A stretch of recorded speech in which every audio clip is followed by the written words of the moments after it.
Good morning everyone. आज मैं आप लोगों को हिपेटाइटिस के बारे में बताऊंगी।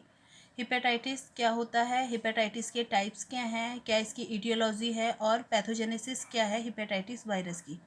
सबसे पहले बात करते हैं हिपेटाइटिस। हिपेटाइटिस जैसे इसके नाम से ही पता चल रहा है, हिपेटाइटिस हिपैटिक और आइटिस दो वर्ड से मिलके बना है।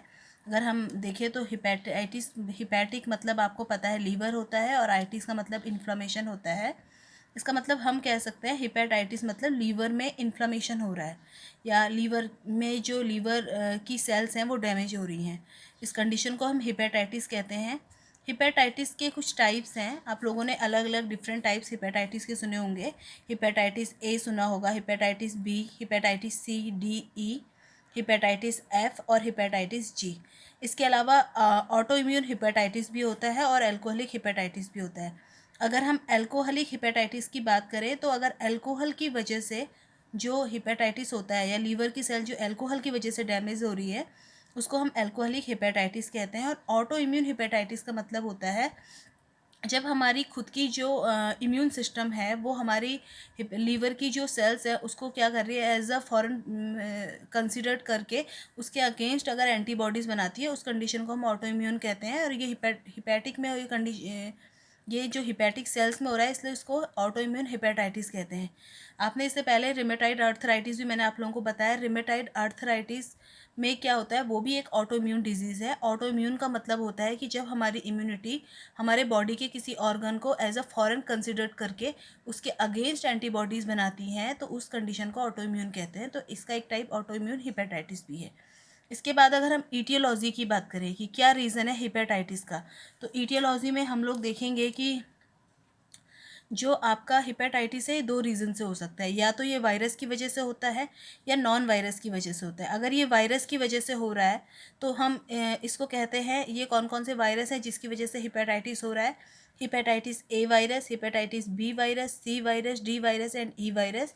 और नॉन वायरस में हम कह सकते हैं अल्कोहल, टॉक्सिन्स, ड्रग या कुछ मेटाबॉलिक डिसऑर्डर्स होते हैं जिसकी वजह से आपको हिपेटाइटिस होता है। ठीक है, अब हम बात करते हैं पैथोजेनेसिस ऑफ हिपेटाइटिस वायरस की।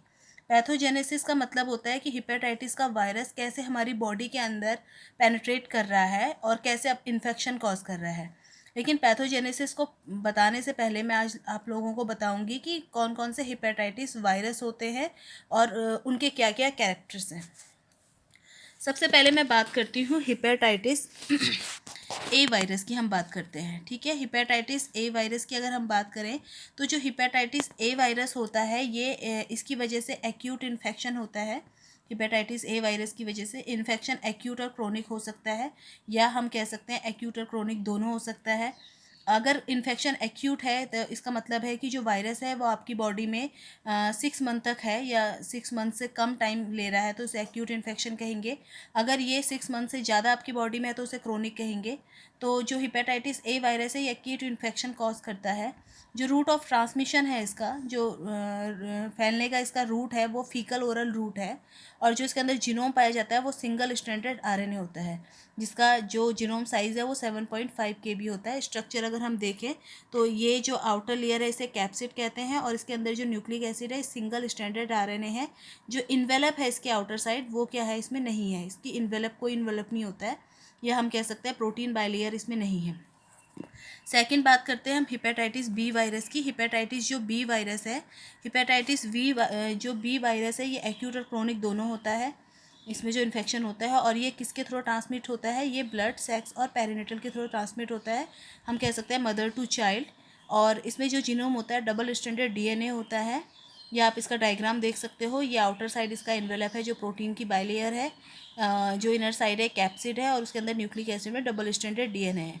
जो इसका जीनोम होता है इसका साइज 3.2 KB है। थर्ड अगर हम बात करते हैं हेपेटाइटिस सी वायरस की। हेपेटाइटिस सी वायरस आपका एक्यूट और क्रोनिक दोनों हो सकता है। इसमें भी रूट ऑफ ट्रांसमिशन सेम होता है, हेपेटाइटिस बी वायरस की तरह होता है। ब्लड, सेक्स और पेरेंटल के थ्रू ये ट्रांसमिट करता है। और जो इसमें न्यूक्लिक एसिड है वो सिंगल स्ट्रैंडेड आरएनए होता है और उसका साइज ये है 9.4 to 9.6 KB। इसमें ये आउटर लेयर होती है जो एनवेलप है प्रेजेंट है इसमें, फिर कैप्सिड है, फिर सिंगल स्ट्रैंडेड आरएनए है। नेक्स्ट बात करते हैं हम chronic infection. Hepatitis D chronic infection cause करता है। ट्रांसमिशन इसका सेम है, सेक्स, ब्लड और पेरिनेटल के थ्रू। और इसके अंदर सिंगल स्ट्रैंडेड आरएनए पाया जाता है, सर्कुलर फॉर्म में है सिंगल स्ट्रैंडेड आरएनए। कैप्सिड इसमें प्रेजेंट है, एनवेलप भी इसमें प्रेजेंट है, और जो इसका साइज है 1.7 kb इसका साइज होता है। इसके बाद हम बात करते हैं हिपेटाइटिस। एक बात और ध्यान रखनी है, जो हिपेटाइटिस डी वायरस है, हिपेटाइटिस डी वायरस की वजह से हिपेटाइटिस डी वायरस में हिपेटाइटिस बी वायरस की ज़रूरत होती है। जब हिपेटाइटिस बी वायरस का इन्फेक्शन होगा उसकी वजह से ही हिपेटाइटिस डी वायरस को हम कह सकते हैं कि हिपेटाइटिस बी वायरस की वजह से हिपेटाइटिस डी वायरस होगा। इसके बाद हम बात करते हैं हिपेटाइटिस ई वायरस की। हिपेटाइटिस ई वायरस जो है ये आपका एक्यूट इन्फेक्शन कॉज करता है। रूट ऑफ ट्रांसमिशन इसमें फीकल ओरल रूट है, और इसमें सिंगल स्ट्रैंडेड आरएनए पाया जाता है। कैप्सिड इसमें भी इन्वेलप प्रेजेंट नहीं होता है।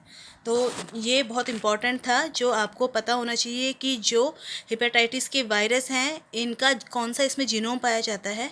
तो अब एक चीज़ तो आप लोगों को क्लियर हो गई होगी, जो हिपेटाइटिस का वायरस है सिर्फ हिपेटाइटिस बी वायरस में डबल स्ट्रैंडेड डीएनए पाया जाता है, बाकी सारे वायरसेस जो होते हैं इसमें इनमें सिंगल स्ट्रैंडेड आरएनए पाया जाता है। तो जो अगली वीडियो में मैं आप लोगों को बताऊंगी पैथोजेनेसिस ऑफ हिपेटाइटिस की, तो उसमें अब हम ये देखेंगे कि जो वायरस है सिंगल स्ट्रैंडेड वायरस या डबल स्ट्रैंडेड वायरस वो बॉडी के अंदर कैसे पेनिट्रेट कर रहा है।